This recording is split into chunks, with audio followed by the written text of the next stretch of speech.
Hey everyone, today I'm going to give you a quick tutorial on how to connect your Android device to your new Ford vehicle.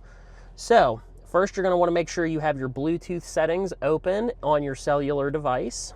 We're going to go ahead and hit Connect Phone, Add Phone. Search for your vehicle on your device and select it. So you'll see it pop up where it says Sync with Ford, so we'll hit Connect. Now, sometimes it does take a couple of minutes, especially if you're outside. Select one of the devices found by Sync. So we'll see the Pixel 9 pop up right there.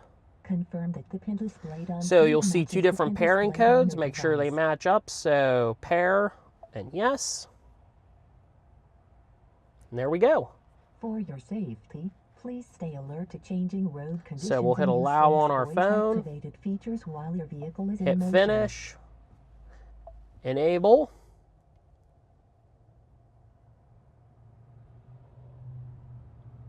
Take another quicker second or here too to secure the connection.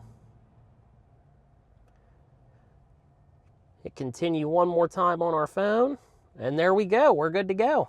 So now you're all connected. You can use your Google Maps, you can use Spotify, you can send texts, accept phone calls, so that way you get all your features. If you have any questions, please stop by and see us at Smale Ford off Route 30 in Greensburg, PA, or visit us online at smaleford.com. We hope to hear from you soon.